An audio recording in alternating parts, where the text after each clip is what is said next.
Kiat teman-teman sekalian untuk dekat dengan Allah Subhanahu wa taala adalah kata kuncinya paksakan ibadah dan paksakan tinggalkan dosa. Harus dipaksa. Harus kita paksa jiwa kita ini.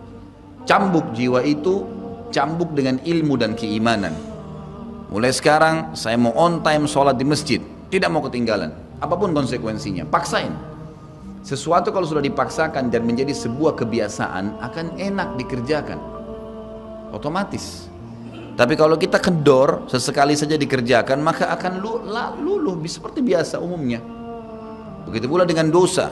Paksain diri untuk tinggalkan. Lihat yang haram, turunkan pandangan. Mau beli sesuatu, tahan tangan itu supaya tidak beli. Paksa.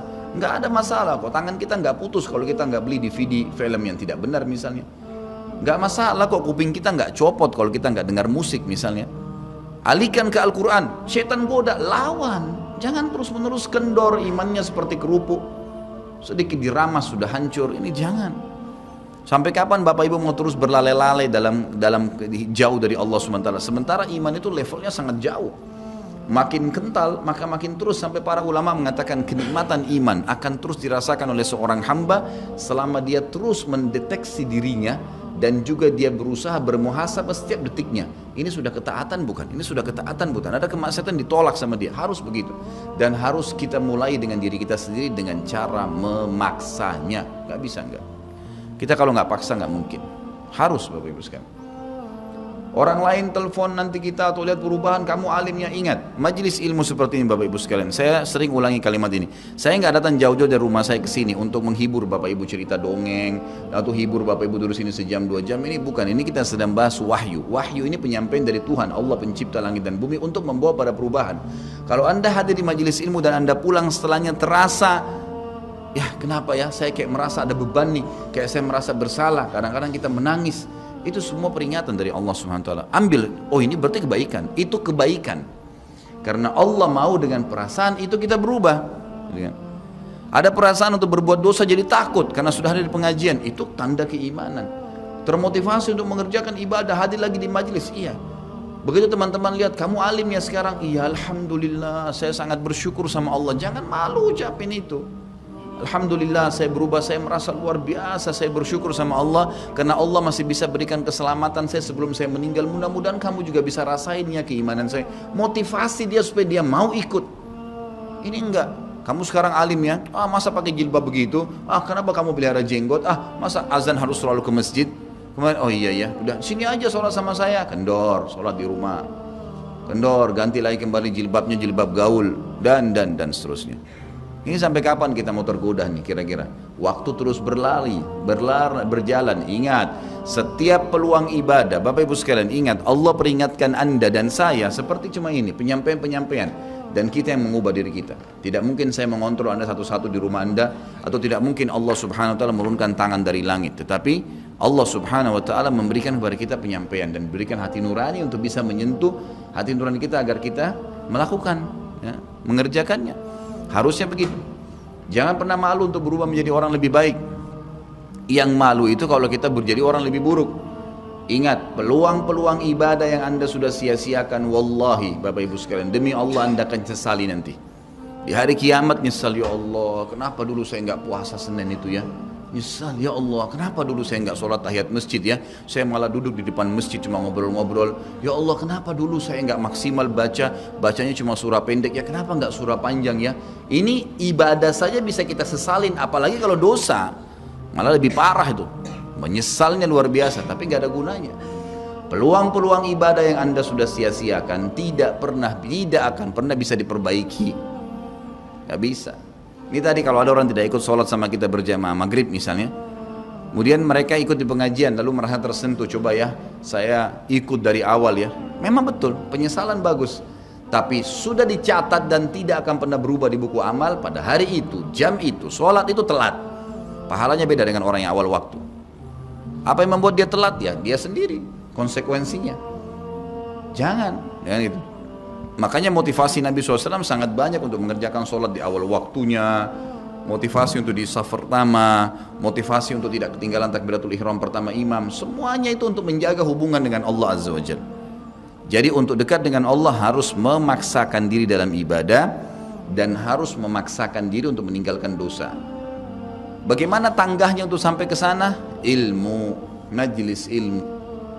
Hadir di majelis ilmu seperti ini Bapak Ibu sekalian. Saya bukan mengatakan karena saya menyampaikan, siapa saja di antara teman-teman dai yang sampaikan, semoga Allah ikhlaskan niat kita semua, itu harus dihadiri, harus.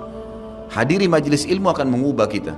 Kalau tidak, dengar, bawa Walkman, bawa headset, bisa dengar di HP kita. Sekarang bisa daripada kita nonton. Orang banyak habisin pulsanya hanya nonton YouTube hal-hal yang tidak ada manfaatnya. Nonton ceramah tuh, dengarin. Sambil belanja, sambil macet di jalan, pasang headset di kuping, kemudian kita dengarin ceramah-ceramah itu. Tambah ilmu dengan ilmu, tidak ada kata cukup. Kata para ulama salaf, ilmu itu, ilmu syar'i yang merupakan tangga membawa kita kepada hubungan dengan Allah yang sangat baik, karena dengan keimanan akan muncul, iman akan muncul dengan ilmu itu, ya dia akan memberikan setengah hidupnya dengan cara kita membayar dia dengan seluruh hidup kita. Nggak bisa. Seminggu sekali itu nggak cukup, nggak cukup. Apalagi ada orang sebulan sekali, apalagi ada orang cuman kalau lagi ada waktu lowong, ini nggak bisa. Kita sibuk Bapak Ibu sekalian memberikan makan tubuh kita, makan makanan, minum macam-macam variasi, betul untuk fisiknya sehat, tapi ruhnya kurus, kerempeng, sakit, itu luar biasa. Tapi kalau kita balik, fisik kita yang biasa cukup kenyang sudah, tapi ruh kita berikan kesehatan yang luar biasa. Orang kalau ruhnya yang sehat Bapak Ibu sekalian, semuanya jadi kecil buat dia. Julaibib radhiyallahu anhu, sahabat Nabi itu, saking kecilnya badannya itu sampai diangkat oleh Nabi SAW dengan satu telapak tangan karena kecilnya badannya. Tapi di perang ya Uhud dia bisa membunuh 7 orang kafir. Tidak ada hubungannya dengan kecil badannya, tapi ruhnya kuat, besar. Waktu Nabi SAW balik dari perang Uhud dan terkalahkan oleh orang-orang kafir Quraisy dengan hikmah Allah Subhanahu wa taala, semua sahabat waktu itu mati syahid 70 orang di Uhud, sisa 630 orang bersama Nabi SAW, semuanya terluka, dan minimal luka sahabat waktu itu minimal 7 luka, sabetan pedang, hantaman tombak, sobekan, pokoknya luka semua sahabat. Sampai ada sahabat sudah nggak bisa jalan karena kakinya sobek, punggungnya sobek, dinaikin di kuda, tiba di rumah tinggal dibaringin. Lihat bagaimana para sahabat mengetahui bagaimana hubungannya dengan Allah Subhanahu wa taala dengan ilmu yang sudah tertanam yang Nabi SAW tanamkan dalam hati mereka, bisa mengubah segala sesuatu. Subhanallah, tiba pulang menjelang maghrib ke kota Madinah, istirahatlah para sahabat ini, mereka lagi obatin obat luka mereka. Nabi SAW dapat wahyu menyuruh Nabi SAW dan para sahabat keluar mengejar Quraisy. Quraisy ini jumlahnya waktu itu ya 1.000 orang, maaf 3.000 orang pasukan Quraisy, yang terbunuh cuma sekian belas saja mereka. Dan mereka sudah merasa bangga dan pulang ke kota Madinah, pulang meninggalkan Madinah, karena Uhud itu dekat Madinah. Kemudian mereka bangga dengan itu. Keesokan paginya habis sholat subuh kata Nabi SAW, wahai sahabat-sahabatku, Allah Azza wa Jalla memerintahkan kita untuk mengejar Quraisy.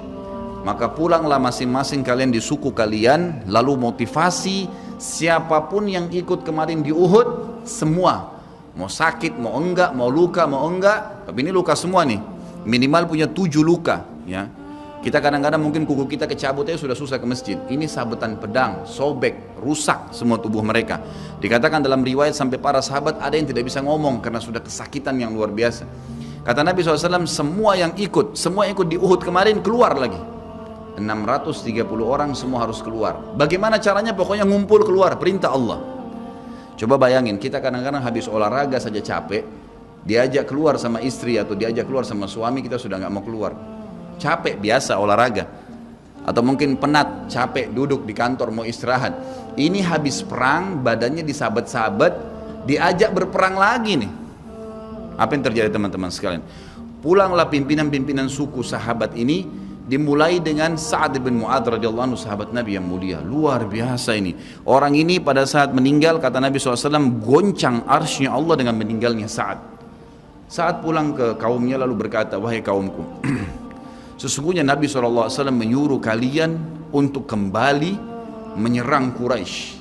Pada saat itu mereka lagi kumpul saling ngobatin luka, dan di depan mereka yang saling ngobatin luka itu adalah Usaid bin Khudair, sahabat Nabi yang mulia. Ini sahabat Nabi yang satu dari Aus ini, Kalau membaca Al-Quran, malaikat turun dari langit dengarin bacaannya. Luar biasa. Lagi ngobatin lukanya sambil dia berkata, waktu dikatakan Nabi SAW menyuruh kalian mengejar Quraisy, kata Usaid bin Khudair lagi ngobatin lukanya, sami'na wa ata'na, kami dengar dan kami patuh, ditinggalin lukanya. Lalu seluruh suku itu saling nopang satu sama yang lain mendatangi masjid Nabi SAW untuk ikut berperang lagi. Nggak ada satupun yang tinggal. Ada yang luar biasa, saya terus terang nangis waktu dengar kisah itu, luar biasa. 2 orang anak muda Ansar, saya setiap kenang kisah ini selalu nangis, nggak bisa tahan karena luar biasa. Anak 2 orang ini belasan tahun umurnya dan dua-duanya nggak bisa jalan, Bapak Ibu sekalian, nggak bisa jalan. Luar biasa, sudah sobek kakinya, sobek punggungnya, bahkan dikatakan di bagian leher ada irisan, di bagian lehernya ada irisan, gitu kan. Kesakitan. 2 ini diturunkan dari kuda, ditidurkan, adik kakak nih. Tapi saya tidak ingat, namanya tidak disebutkan dalam kisah, tapi ini kisah luar biasa. Dan kemarin kebetulan Imam Masjid Haram atau saya lagi umrah nyebutin kisah itu juga. Hampir satu masjid orang menangis mendengarkan kisahnya. Dia mengatakan, waktu sampai ke telinga adik kakak ini umurnya belasan tahun ya, di bawah 20 tahun. Kalau Nabi SAW memanggil seluruh yang hadir di Uhud untuk kembali berperang. Ini mereka nggak bisa jalan nih. Si kakak bilang sama adiknya, kita nggak bisa tinggal di sini nih. Rasulullah SAW sudah memanggil kita untuk menjawab panggilan Allah. Kata adiknya, bagaimana caranya kita merangkak? Bagaimana caranya kita ke sana? Nggak ada yang bisa nopang. Ini berdua lagi sakit. Mereka cuma tinggal sama ibunya. Lalu berkata si kakak, sekali saya seret kamu, sekali kamu seret saya. Mereka saling seret satu sama yang lain, Bapak Ibu sekalian, sampai di hadapan masjid Nabi SAW. Lihat bagaimana iman mereka kepada Allah Subhanahu Wa Taala, luar biasa. Dan ini tidak bisa kecuali kalau dipaksakan. Kalau tidak dipaksakan nggak bisa. Semoga Allah SWT jadikan kita orang yang selalu memaksakan diri untuk ibadah. Karena kalau tidak, kita nggak paksakan, kita akan mati dalam keadaan konyol dan menyesal. Karena tingkatan-tingkatan di surga akan hilang. Percuma. Baik, saya bacakan. Pasal kedua. Adab terhadap Allah Subhanahu Wa Taala. Seorang muslim hendaknya melihat segala sesuatu yang telah diberikan Allah kepadanya dengan tiada terhingga. Yakni berupa kenikmatan yang tak terhitung. Terlindungnya dia pada saat menempel di dalam rahim ibunya ketika berupa nutfah atau air mani, menentukan perjalanan hidupnya hingga hari bertemu dengan Rabbnya Allah Azza wa Jal. Hendaknya ia bersyukur kepada Allah atas nikmat itu dengan lisannya, yakni memuji dan menyanjung Allah secara semestinya. Juga bersyukur kepada Allah dengan anggota badan, dengan cara menggunakannya di dalam ketaatan kepada Allah Subhanahu Wa Taala. Karena mengingkari nikmat, tidak mengakui kelebihan yang diberikan Allah, mengingkarinya beserta kebaikannya bukanlah termasuk adab kepada Allah. Sebagaimana Allah berfirman dalam surah An-Nahl ayat 53, A'udzubillahi minasyaitonirrajim. Wa ma bikum min ni'matin faminallah. Dan apa saja nikmat yang ada padamu maka itu dari Allah datangnya. Dalam surah An-Nahl ayat 18 Allah berfirman, A'udzubillahi minasyaitonirrajim, wa in ta'uddu ni'matallahi la tuhsuha. Dan jika kalian menghitung-hitung nikmat Allah maka kalian tidak akan mampu untuk menghitungnya. Begitu banyak nikmatnya Allah, Bapak Ibu sekalian. Kita berbuat maksiat, pelanggaran-pelanggaran, tapi Allah masih bisa memberikan kita oksigen gratis, cahaya masih bisa ditangkap oleh mata kita, telinga kita masih bisa menangkap suara sehingga mengetahui apa yang diinginkan oleh kita. Setelah bertahun-tahun berbuat dosa, dengan taubat kepada Allah, Allah bisa ampuni. Itu luar biasa. Nikmat Allah tidak bisa terhitung. Rugilah orang-orang yang tidak menyembah Allah Subhanahu Wa Taala. Dan kalau seandainya, kata Ibnu Taimiyah rahimahullah, orang-orang yang bermaksiat kepada Allah itu tahu bagaimana nikmatnya keimanan yang ada dalam hati kami ini, sehingga kami bisa menangis dan kami bisa merasakan dekatnya dengan Allah, bahkan merindukan surga dan selalu merasa diri jauh dari neraka, maka niscaya mereka akan membelah dada-dada kami dan mengambil keimanan itu karena mereka tidak akan pernah merasakannya. Keimanan akan membuat makanan sederhana menjadi mewah, tidur di tempat yang biasa akan menjadi nyaman, bahkan cobaan seberat apapun menjadi kecil buat kita karena keimanan kepada Allah Subhanahu Wa Taala. Dan itu sebuah nikmat, itu hanya bisa dirasakan kalau kita betul-betul memaksakan diri beribadah kepada Allah Subhanahu Wa Taala. Allah berfirman dalam surah Al-Baqarah 152 dari selanjutnya, A'udzubillahi minasyaitonirrajim, Fadhkuruni azkurkum washkuruli wala takfurun. Ingatlah selalu aku, kata Allah, selalulah berzikir, selalulah patuh, selalulah kerjakan ketaatan-ketaatan, nikmatilah yang halal, jauhilah yang dilarang, maka aku akan ingat kepada kalian. Bayangkan kalau seorang presiden mengingat kita, bagaimana bangganya kita disebut-sebut nama kita di hadapan orang-orang yang di sekitarnya. Bagaimana dengan Allah pencipta langit dan bumi yang mengingat kita. Dan bersyukurlah kepadaku dan jangan kalian mengingkari nikmat-nikmatku. Oleh karena itu, tidaklah beradab jika seseorang lari kepada sesuatu yang tidak memiliki tempat pelarian, bersandar kepada yang tidak memiliki kemampuan apapun, serta bertawakal kepada yang tidak mempunyai daya dan kekuatan. Allah Subhanahu wa taala berfirman dalam surah Hud ayat 56, A'udzu billahi minasyaitonir rajim, ma min dabbatin illa huwa akhidun binasiyatiha. Tidak ada sesuatu atau tidak ada suatu binatang pun melainkan dialah yang memegang ubun-ubunnya. Allah Subhanahu wa taala memegang semuanya. Harimau pun yang buas. Demi Allah Bapak Ibu sekalian, kalau Anda minta kepada Allah tidak akan bisa menerkam Anda. Pasti itu. Api pun tidak membakar Nabi Ibrahim alaihissalam karena memohon kepada Tuhannya api itu. Semuanya bisa berubah dengan hubungan kepada Allah Subhanahu wa taala. Ini kekuatan yang luar biasa ini. Seseorang kan sangat tenang hidup dimanapun asal dia jaga hubungannya dengan Allah Subhanahu wa taala. Dalam surah Zariyat ayat 50 Allah Subhanahu wa taala berfirman, A'udzu billahi minasyaitonir rajim, fafirru ila Allah inni lakum minhu nadhirun mubin. Bersegeralah kalian kembali kepada Allah, taatilah Allah, sesungguhnya aku sebagai pemberi peringatan yang nyata dari Allah Subhanahu wa taala kepada kalian. Nabi SAW mengingatkan orang-orang Mekah pada saat mau turun ayat ini. Beliau mengatakan, wahai orang-orang Quraisy, apakah kalau saya mengatakan bahwasanya di luar kota Mekah ini ada pasukan yang akan menyerang kalian, kalian akan percaya apa yang saya ucapkan? Kata orang-orang Quraisy, tentu saja hai Muhammad, karena kami tidak pernah dengar kamu bohong sekalipun seumur hidupmu. Maka Nabi SAW segera menunggangi keadaan tersebut, mengatakan, wahai Quraisy, ketahuilah sesungguhnya saya utusan Allah dan di belakang saya ini ada azab yang menyedihkan, jangan sampai kalian kufur. Jadi Nabi SAW sudah mengingatkan, ikutin ini, nikmatin apa yang diperintahkan, apa yang dihalalkan, jauh yang dilarang, kalian akan bahagia. Hanya itu saja perintah dari Allah Subhanahu wa taala. Nabi SAW sudah mengingatkan orang-orang Quraisy dan juga jadi pelajaran buat kita. Juga dalam firman-Nya surah Al-Maidah ayat 23, A'udzu billahi minasyaitonir rajim wa 'alallahi fatawakkalu in kuntum mu'minin.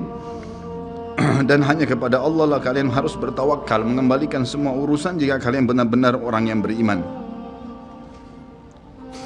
Sisi yang lain, seorang muslim juga harus melihat kepada kelemah lembutan Allah Subhanahu wa taala kepadanya di dalam setiap urusannya, melihat kepada kasih sayang Allah kepada dirinya dan seluruh makhluknya, lalu berkeinginan kuat untuk mendapatkan tambahan kelembutan dan kasih sayang itu, sehingga dirinya akan selalu merendahkan diri kepada Allah dengan kerendahan yang murni dan dengan doa, bertawassul kepadanya dengan perkataan yang baik dan amal soleh. Kalau kita lagi makan, syukuri alhamdulillah.